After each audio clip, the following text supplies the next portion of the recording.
Hola, mi nombre es Federico, soy graduado en estudios ingleses, hice un máster en lingüística inglesa aplicada y actualmente desarrollo mi tesis doctoral en lingüística inglesa en la Universidad de La Laguna. En el taller de hoy vamos a ver qué es la lingüística, cuál es su objeto de estudio, cuáles son los métodos científicos que empleamos en lingüística y también veremos cómo podemos acceder a grandes datos lingüísticos que son necesarios para llevar a cabo nuestras investigaciones. Esto último que acabo de comentar tiene mucho que ver con un campo de conocimiento dentro de la lingüística que se conoce como lingüística de corpus.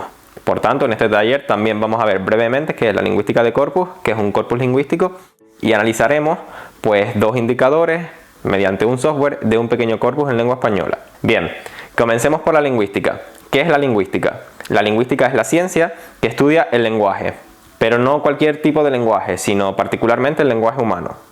¿Y qué es el lenguaje humano? Pues el lenguaje humano podemos definirlo como el conjunto de signos convencionalizados que forman un sistema semiótico. Por ejemplo, pensemos en la palabra perro.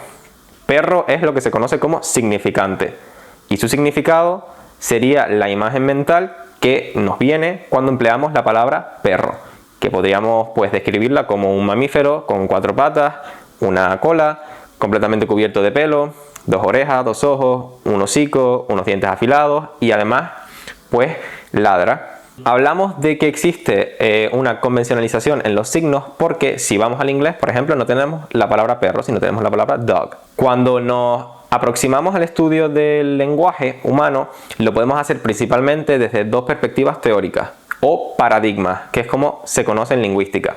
Tenemos el paradigma formal y el paradigma funcional, que el paradigma funcional también a su vez incluye teorías de corte cognitivista. Las diferencias principales entre ambos paradigmas es que el paradigma formal defiende que los fenómenos lingüísticos se explican a través de su forma, es decir, a través de la sintaxis, mientras que el paradigma funcional entiende que el lenguaje es modelado por su función y encontramos en el epicentro el significado, es decir, la semántica y la pragmática.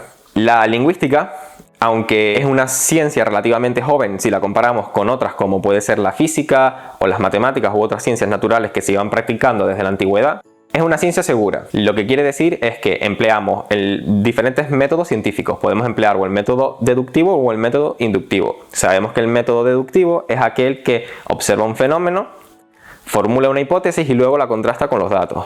Sin embargo, el método inductivo es aquel que observa un fenómeno, analiza los datos y luego propone una hipótesis, una teoría, un axioma u otro tipo de principios. Por lo que podemos concretar que el método inductivo es empírico por naturaleza. Y el hecho de que sea un método empírico es lo que nos relaciona con la lingüística de corpus. Que la lingüística de corpus se basa en la recopilación de grandes corpus lingüísticos que son necesarios para poder llevar a cabo la investigación desde el punto de vista empírico. ¿Y qué es un corpus lingüístico? Pues un corpus lingüístico podemos definirlo como una compilación de textos que pretenden ser representativos de una variedad de una lengua o de una lengua. Por ejemplo, el corpus de referencia del español actual, el CREA, es un corpus general, porque su propósito es ser muestra representativa de la lengua española. Sin embargo, podemos encontrar otros corpus que son especializados, como por ejemplo un corpus académico de la lengua española. En esta segunda parte del taller vamos a ver la apariencia que tiene un corpus y vamos a ver también cómo podemos analizar ciertos indicadores mediante un software, que en este caso es Ancon, las concordancias y las listas, una lista de palabras más frecuentes. Antes de analizar ese pequeño corpus en lengua española, vamos a ver los diferentes corpus que hay. Como pueden ver en la pantalla, aquí tenemos el COCA, que es el Corpus of Contemporary American English, el corpus del inglés contemporáneo americano, y vemos que tiene un gran tamaño. Los corpus generales, por su propia naturaleza, ya que intentan ser representativos de una lengua o una gran variedad de una lengua, como puede ser el inglés estadounidense o el inglés de Escocia, siempre suelen ser corpus muchísimo más grandes en tamaño.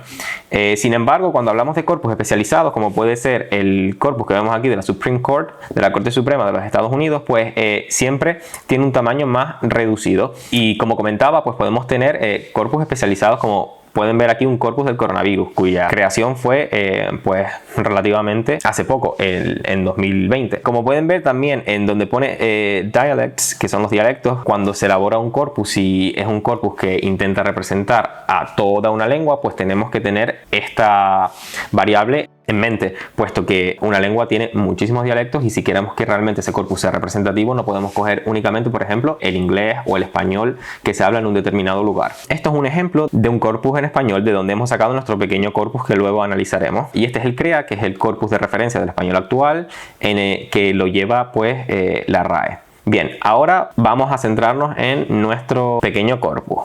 Vamos a utilizar Ancon, que es un software de concordancia que nos permitirá pues analizar principalmente concordancias y en este caso la lista de palabras más frecuentes. Este software fue desarrollado por el investigador Anthony Lawrence. Si pinchamos en File View, pues vemos el corpus. La concordancia es todo el entorno sintáctico que rodea a una palabra. Por ejemplo, si introducimos aquí la palabra habitaciones,